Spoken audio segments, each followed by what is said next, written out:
Sorry about that. Hey everyone, Scott here to discuss Ferris Bueller's Day Off, starring Matthew Broderick, Alan Ruck, Mia Sara, Jeffrey Jones, Jennifer Grey, Cindy Peckett, Lehman Ward, Edie McClurg, and Charlie Sheen and Del Close, and directed by John Hughes. Sorry about the song at the beginning. I know I'm going to get in trouble for this, but I felt like doing this. Oh yeah. At the beginning, with my own voice that I could do it with. Ha ha! Let's get into the movie because I have seen this quite a few times. And I'll see if it's still a classic to this day. We open with Ferris Bueller, played by Matthew Broderick, faking being sick, which is relatable because I used to do that when I was in high school for reasons. I don't want to get into it, and I like Matthew Broderick as Ferris Bueller. I thought he was perfect in this role. I love the line the economics teacher's saying, Bueller, Bueller, Bueller. It's a classic line from this movie, and there's a lot of classic funny lines in this movie, as it is very quotable. And so is the theme song to this movie, which I'll get to, and I already played at the beginning, so that's my fault, guys. So, no copyright claims, it's just on my iPhone, so please forgive me. And I'll get to. Ferris's principal, Mr. Rooney, thinks Ferris is faking as he skips school 9 times until Ferris dials it down to 2, which is hysterical. I love his piano of sick person noises. It just made me laugh so hard it was so funny. I like the fact we get to know Ferris as a character as he is very relatable on his day off. Ferris's best friend Cameron debates on if he comes over to Ferris's place, while school is boring for the other kids, and his other friend Sloane Peterson is pulled out of school for her grandmother. And Cameron prank calls Mr. Rooney to pull Sloane out of school, and the script is smart and very funny. When we get to the 1961 Ferrari, we get the theme song that sounds like that I just played earlier ago. Oh yeah. Which is the best theme song of this movie, or any movie for that matter. It's a classic. Ferris picks up Sloane with Cameron hiding in the back as he's disguised, and they pull off the Fool You Principal Rooney game, which I personally call it, and they pull it off very well. John Hughes does a fantastic job with his vision to come into life. They leave the Ferrari in the parking garage as an employee of the parking garage and sort of robs it, but takes a friend with him, which is going to go wrong with people you shouldn't trust in general. Cameron is chicken about this plan, which is a cowardly character, but I still like him.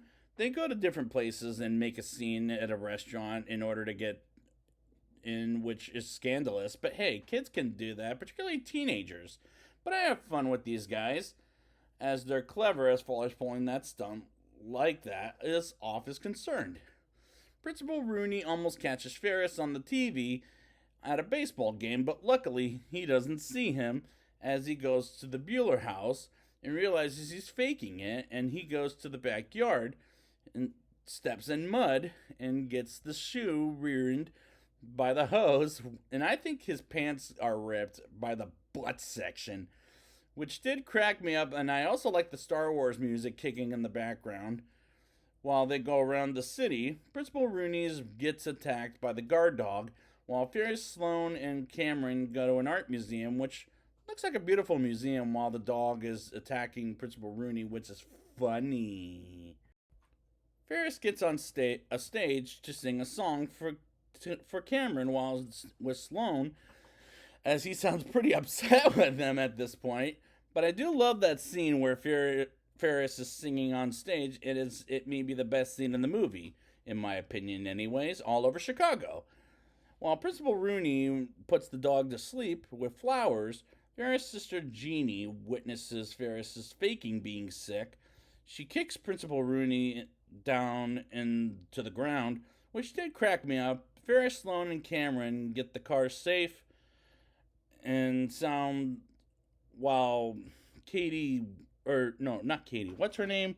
Jeannie calls the cops, And Principal Rooney as he gets his own car towed, which works really great. Cameron goes berserk because the car has more miles than it had when they took the car, and he has a looking of an anxiety attack as they lay him down near the beach as they go to the pool as he moves inside the water and almost drowns until Ferris saves his life as he was faking it, which is funny and great. Jeannie talks briefly with Charlie Sheen, who is arrested for drugs while at the police station. Now, I'm not a fan of Charlie Sheen as he gets himself into trouble these days for drug overaddiction and alcohol use in real life, but he was good in Wall Street, which I liked the original a lot. Meanwhile, as it turns out, Cameron was meditating while he was falling in the pool, and his father thinks his life is miserable, as he confesses to Ferris and Sloane as he breaks the Ferrari to take a stand against his father, which is sort of a strong acting for a comedy. And the car breaks in the forest, which is funny, but in a sad and ironic kind of way. And Cameron will take the heat for it, which is a strong character arc. Ferris and Sloane get home from their day off, and Jeannie finds Ferris running home and speeds it up as she's about to get chased by a cop, while Ferris's father gets out of an elderly lady's way. And they get home at the same exact time, and Principal Rooney catches Ferris, and Jeannie decides to cover for Ferris. And the dog bites Principal Rooney, and Ferris gets back to bed, and the parents fall for the day off.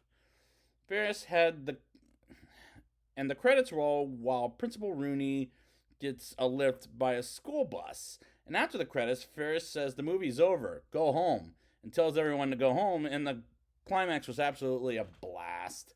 This movie's great. Now it's time for the rating. I'll give this movie a 8.5 out of 10. The movie holds up very well, just like the theme song I really like. The characters, including Matthew Broderick as Ferris Bueller because he was perfect for the role. The movie works great, and it is hilarious as there's some quotable lines, and I had a blast watching this movie again, and I'll continue to have a blast with it in my future. So I'd like to thank you guys for joining me for this Ferris Bueller's Day Off series, or movie review, I'll say. And so if we ever get another one,